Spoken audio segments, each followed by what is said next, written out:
Question 19. This is the photoelectric effect.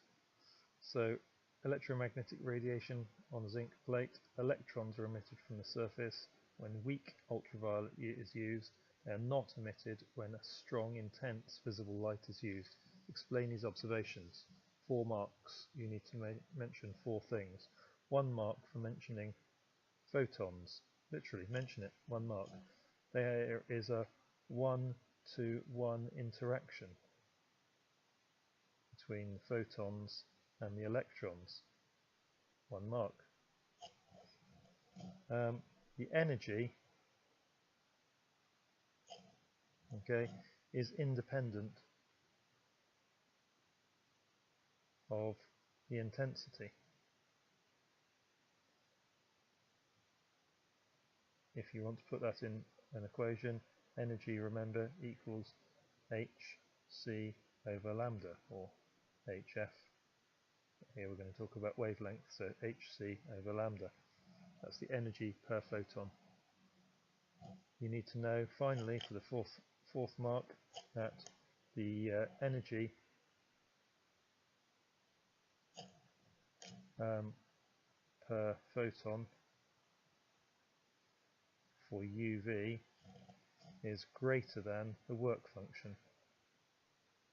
That's the energy required to expel an electron. Work function, we give the symbol phi. You could have done this in terms of frequency. The frequency of the UV is greater than the threshold frequency, but I'll use work function here. Part B. Wavelength of the radiation causes electrons to be emitted with this wavelength. The kinetic energy of the electrons emitted from the surface as an energy of calculate the maximum kinetic energy when the electrons emitted from the surface from each incidence photon has an energy of 5.1 electron volts. So we need to know the work function, that's the energy to release the electrons, is hc over lambda. If we stick these numbers in, 6.63 times 10 to the minus 34 times 3 times 10 to the 8 over the wavelength, 2.9 times 10 to the minus 7, we get the answer 6.86 times 10 to the minus 19 joules. If we want the energy supplied by the photon, energy is, well, EV.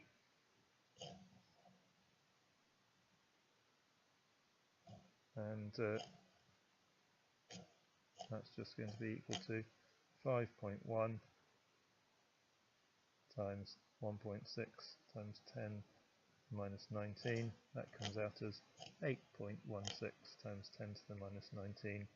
That's just in joules, turning energy into joules from electron volts. The difference between them is the maximum KE.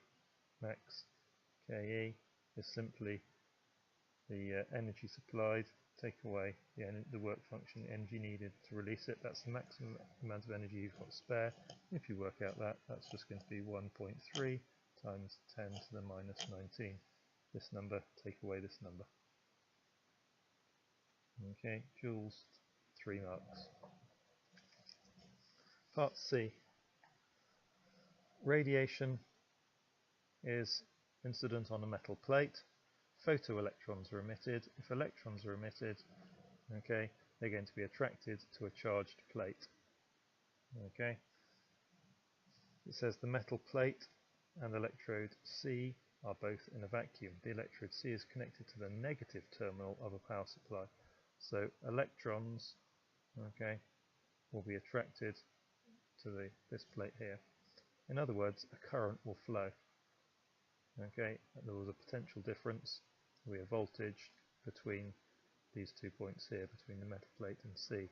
Now if I add a variable power supply, if I connect it so the current is trying to push in the opposite direction, it opposes the current flowing.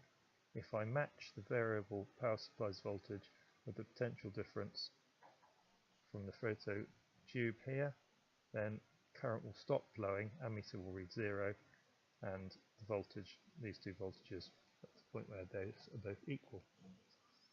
Okay, so this little diagram here shows that if I have the voltage from the variable power supply, okay, at 0, there's a certain current, call that the photocurrent. As I increase the voltage, the current reduces until the point where the voltage on the power supply is going to be equal to this voltage here in the phototube. So can we explain why the current decreases? 3 marks, you need any 3 from, okay, electrons are repelled by C, or I said attracted earlier, it's repelled if that's the negative. If C is negative, that's going to repel the electrons. That arrow's in the wrong direction. Okay, they have a range of speeds and therefore kinetic energies. So we talk about the maximum kinetic energy in the first part B here.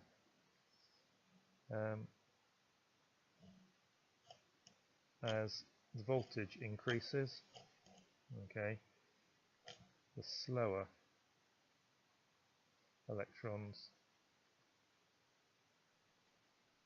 do not reach plate C. In other words, there's a lower current, therefore current reduces. And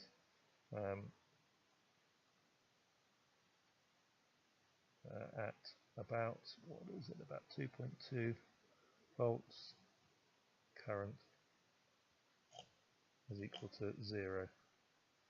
And that corresponds to the max kinetic energy of the electrons. Remember, not all the electrons will have the maximum kinetic energy.